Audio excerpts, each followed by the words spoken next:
Welcome, multiversers, to another episode of the Lunch Table Podcast brought to you by Anchor, where we guide you through the vastness of space and time from your favorite movies and entertainment. On today's episode, we're diving into episode 3 of Marvel's What If, now available on Disney+. Spoilers ahead if you haven't watched it yet. My name is Dylan. Joining me in this discussion is the Watcher himself, my co-host Akram. Will be your guide this episode as you ponder the question, what if? Akram, my friend, this show, like the industry, as you always say, is evolving with each episode. He said it. I understood that reference. Yeah. Yeah, episode 3 feels a lot darker than the first two. Did you feel this shift in tone was effective? Yeah, I definitely did. I feel like I wish that more. I mean, again, it does remind me of like classical Disney where they have like lighthearted stuff, but like the theme overall is very dark. And so this was definitely in their ballpark, and I'm glad that they actually went with this type of tone. I hope that we see. I guess zombies. We'll see some of that too. So I can't wait to see what the future has for the darkness of the MCU, especially a Blade. So. I think this is definitely like a stepping stone for them. I mean, Winter Soldier was kind of dark as well, and this definitely was like on more so the espionage type of way. And surprisingly, a Nick Fury episode. Yeah, it was a lot. I wouldn't say graphic, but it was a lot more violent. It was Yeah, very ballsy this episode. Like even with like the murders and like Hulk was very violent. I didn't that was expect that. graphic. Yeah, yeah, I yeah, didn't yeah, expect that to happen. Yeah, so I thought there was gonna be like blood exploding or some shit, but of yeah, course they got to make it PG, so they made it green or whatever. yeah. Just green mist. Right. But yeah, they definitely took some risks with this episode, but I think it worked really well. It's a lot more mature than the first two episodes. Where like in the first two, you kind of like they're just playing with themes, but this one definitely feels like a butterfly effect, right? Seeing what would happen if the Avengers never took place. So, but I do love the like the murder mystery kind of like depiction. It's kind of like a who done it kind of episode. When you think about it, it's like there's a lot of like potential candidates that could have been like the murderer, right? Even before the Avengers, right before they start like amassing villains and stuff. There's still like a lot of people out there who like hate Shield. Spoilers ahead, but yeah. What did you think of like Hank Pym being the murderer? I enjoyed that. I felt like that was really left field, but so is Chitala Star Lord. I thought it was Ghost from Ant-Man and the Wasp at first. It made sense, but then all of a sudden, oh shit, here's Hank Pym. He did remind me kind of like those eyeshadow things did remind me of the Sorcerer Supreme, Doctor Strange. So that was funny. I do like his costume as well. And again, it's very accurate to the comics because Hank Pym was Yellow Jacket at some point. So here he has obviously the Yellow Jacket tech. They're never gonna probably go into how he got that, but I like it. I like the color scheme.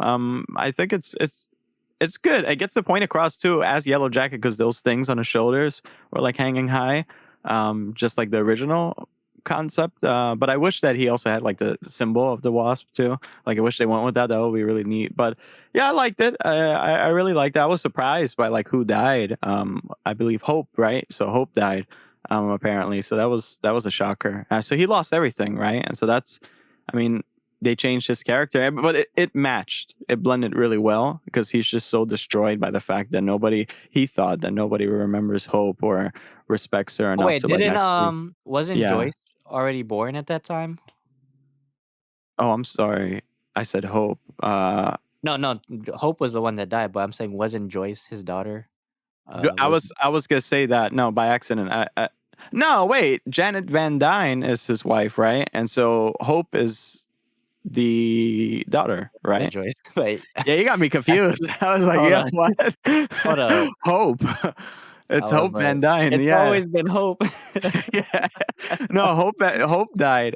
So that's why I was like, oh, so he definitely lost everything. So he's just this lonely man that's on revenge. And it you know, obviously Hank Pym as Yellow Jacket was definitely the aggressor, and so here he was as well. And he kind of took on the Zemo aspect. I think that you said before the discussion that he definitely you thought that was maybe Zemo at Yeah, some well, I mean, it point. could have been Zemo, but it Yeah, wouldn't have made sense because, Zemo was an after effect, right? It was like cause and effect because of the Avengers, grouping together. That's what caused Zemo, but yeah, it was interesting choice to use, Hank Pym because he is still kinda, like, doing his thing before Avengers 1, so and they kinda made him they kinda gave him, like a madman kinda look in the animation, which I thought was cool because he looked more villainous.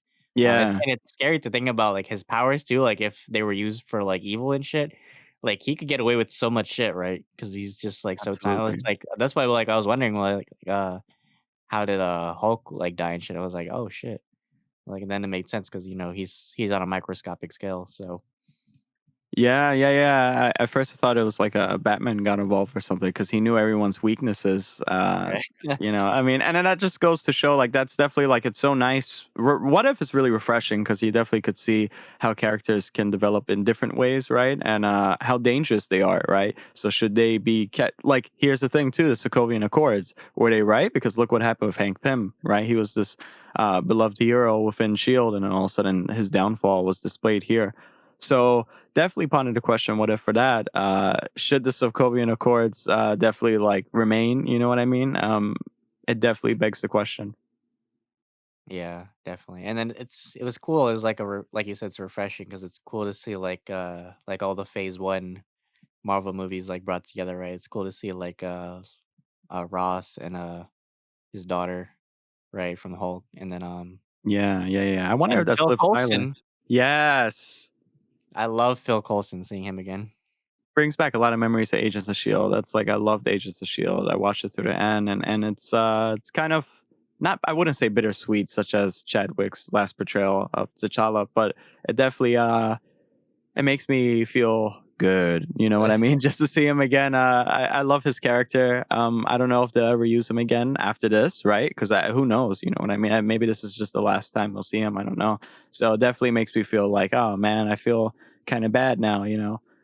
It's cool. Again, this episode is really centered. I thought it was gonna be centered around Black Widow, but surprisingly, it was more so Nick Fury and I don't know. I feel like this is a greater display of like his prowess and stuff like that, and like how far he'll go, um, compared to like other things we've seen in Marvel. Because really, we definitely see like the insides of like Shield and like him talking to people on the phone, like getting stuff done, this and that, right? Um, he always kind of reminded me of Amanda Waller, like of Amanda Waller, but like I guess more more of a saint compared to Amanda Waller. But Well, he's definitely more trusting, like, he even says, yeah, like, in the beginning, like, he took a risk, like, taking in a Russian agent right, yeah, as absolutely, a SHIELD operative, so, yeah, I mean, he in a way, he is like Amanda Waller, right? Because, yeah. because he takes risks, right? I mean, he even said in Winter Soldier, like, he doesn't trust anybody, but there's, like, few, like, that really, like, have his trust that he knows he can, like, rely on, like, Black Widow or Steve or Martin, right? But yeah, this was definitely his episode to shine. It was cool to see him like how well he would like operate without the Avengers, right? Given that nuclear level threat of like the Asgardians like coming to Earth and stuff. Yeah, I guess, and then that's kind of fucked up too. Is like the only way to save Earth really is if you just use people that's like OP. You know what I mean? So I mean, I guess he's the party manager, right? Of like of like both fronts, the villains and the heroes. But and also it's kind of interesting to see after we came off of Loki.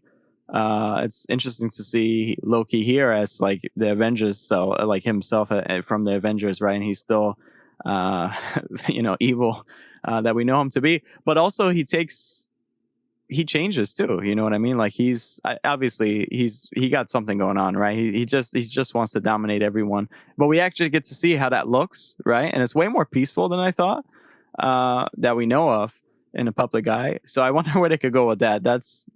So finally we get to see like what would happen if he does take over. And it's so funny to see that he actually is like very political in a way, like just addressing everyone through media. So I think that's Do you cool think too. the Asgardians would have got along with him though? Because I feel like a That's lot of weird. them would Yeah, have yeah. resisted, right? Like Heimdall or like Sif Sif was there. Yeah, that was really weird. or Uh, like Frigga, right? Because she's still alive at this time. right. Or what's up with Odin too? Like, will Odin like how will he come up from his sleep at one Well, point? yeah, he was in the Odin sleep, so I feel like he, like, but yeah, it's like if he woke up, like, he wouldn't have, like, approved of this shit, so Yeah, I don't know. I guess that's like another thing to ponder. What and if? But if you think about it, like, who it would have been cool to see, like, because, with Thor dead, right, who is the next person to lift the hammer? Fucking Steve yeah. Rogers, right? Oh, there you go. Yeah, that's very true. That's a good So, point. I wish we could have seen, like, Steve Rogers, like, lift the hammer, right? Because he would have been, like, the next Thor or something. Because And he gets still like got a the new shield. armor or something. Yeah, Right, yeah, like some finally. Asgardian armor. Because I think in, like, in the newer, well, no, this is Iron Man, but in the newer comics, like, Odin forges, like a Asgardian suit of armor for Tony Stark, so, like, it'd be cool to, Yeah, like, maybe see him, like, maybe, like, give him, like, a new shield too, like a Asgardian shield or something, so it would've been cool to see that, but yeah, it was cool to see, like, different, like, they brought back Captain Marvel too, at the end. late. I thought that was cool when they were talking about, like, when he finds Captain Roger, but he's like, "You ready, Captain?" And it's like, "Who do we fight next?" Yeah, yeah. That was pretty But, interesting. yeah, I mean, they like, I think, Fury would definitely have to outsource for new candidates for the Avengers Initiative, right? So, I mean, right now, in this time period, there's not a lot of, like, heroes, um, outright because most of them are, like, effects. So it's, like, kinda like Zemo. It's like most, like, even though there's a lot of villains, there's also a lot of heroes that are caused by the Avengers, right? So, Doctor Strange, Falcon, Wanda, even Vision, right? Because Yeah. Vision was a product of Ultron, which was a product of, Tony. So, it'd just be interesting to see, like, who he would choose as, like, candidates for, like, the next Avengers because 'cause you'd have to, like, move on, right? That's Kinda like definitely a how yeah, I'm ki sorry. kinda like how, like, Amanda Waller, like, she finds, like, the best candidates for the Suicide Squad. And then that's very interesting because I'm wondering, is it better when some characters die? Right. I think that question was asked before in Age of Ultron, or even the Sokovian Accords. Is it like not answered if somebody would die in a Sokovian Accords, but like, is it better? Right. So you get rid of some threats. You know what I mean? Such as Ultron. Right. Because everybody, like in the comics too, a lot of people are byproducts of the heroes, right? And there's like contrasts to that, and almost like they're like dark reflections sometimes, right? Like what if Thor takes over instead of Loki? It's kind of like the same thing. They're both embedded in the same culture, so it's like it's definitely an interesting question. Makes me really think. Like, yeah, what if? I mean, there's some people that will remain the same, such as obviously Kang or like Mysterio, because that's just his character. But like, I feel like some villains definitely will never be shown, or never Well, be Hydra seen. would still be present, Yeah, but so that, maybe yeah. Bucky or Arnim Zola, like, they'd still be, and Pierce. So I feel like Hmm. I think they would have a larger role actually because, with Loki taking over the Earth, Hmm. they would still see him as a threat, right? So they just work as hard as Fury and try to, like, weaponize stuff, right? Unless they try to work together too, unless Loki like promises them like some technology or some shit like that. Well, if this is separate, because you were right, actually, I thought that it was all connected. This episode definitely proves that it's separate because Iron Man has to meet Killmonger, unless that episode somehow takes place like before this one, but I don't think so. But Aye, boy. yeah, I know. It's like if they do get like tech or something like that, and work together. I could see that maybe happening too. I don't know what's in the cards. And again, everything's kind of like you're closing off the possibilities of like move on to the next episode. That's it. I don't know if they carry on with some characters, and it does remind me of like the DC Tales of the Dark Multiverse, right? With Tempest Bugnut actually is like the role of the Watcher and like watches over people and stuff like that. And those stories are usually closed off, and you don't really hear about them. But it's definitely like a cool possibility of like what if Azrael turns to the new Batman, for example, and like he kills Bane and shit like that, right? So it's like it's all this stuff involved, and I think it's really cool. I can't wait. Like we talked about earlier, the tone is amazing. The pacing actually, I always for some reason I have this eye for pacing, and it definitely is fast for me, but not in a bad way. If you mold some episodes around that pacing, I think it works really well. Like this T'Challa episode or this episode. The first episode not so much because there was more about symbology and stuff involved that they should have showcased. But um Yeah, I'm excited. Yeah, I totally agree. I think there is 6 episodes left because it's 9 episodes altogether. Correct. And they did greenlight a second season? They did. I heard that on actually, I believe it was a report from IGN, but like plenty of other sources. They definitely did, and I think it's cheaper to make two. Um, and it's pretty fast to like record actors, their lines and Right, stuff like that. And again, the pacing is fast too. Like for me, the pacing is fast, and it's only a 30-minute episode. I mean, for me, Star Wars episodes like the Bad Batch or something, I don't feel like the pacing is fast whatsoever, and that's like 25 minutes, right? But like here, it's right, like for some reason, I think they're trying to fit in a lot of stuff, right? To because I don't think they're going to touch up on it later, because they really want to because it's too big of an idea, right? Like many things, like for example, Loki taking over. There's so many possible ways that could go about, but we just probably want to see it because just it's too much like to get into. Maybe for another time. So season two, I definitely want to see more characters or obscure characters or characters that are announced to appear in a TV series later on Disney Plus.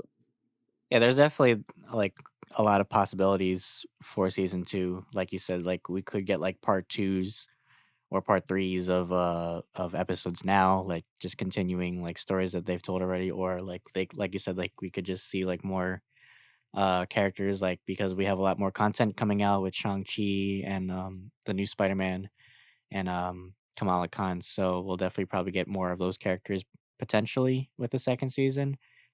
There's a lot of room for content, because Marvel just keeps pumping out content left and right.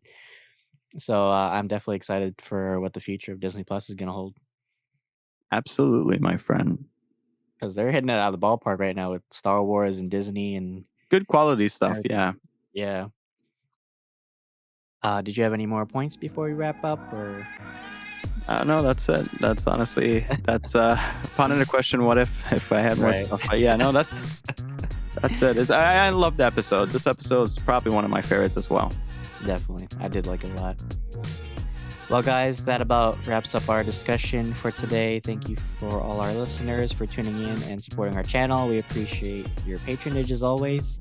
If you like this discussion and would like to hear more topics like this, please give this episode a like and subscribe to our channel. We have a Spider-Man Far From Home trailer reaction out right now, so there's a lot of hype surrounding it right now. So we had to hop on it. So go check it out. And if you want to get to know us more, you can follow our social media accounts. Akram's at Green Steel. I have a TikTok. Yes. So Yes. Follow us. Don't sleep on us. right. They're probably gonna sleep in us, but whatever. It is what it is. Probably our one follower, but Right. Your we're dad. yeah, we're improving things and we're having fun while doing it, right? And we can't wait to show you guys what we got. So stick with us. Definitely. We'll definitely be putting more content for you guys in the future. So well, that about wraps it up. So until then, guys, thanks for having lunch with us. Bye bye.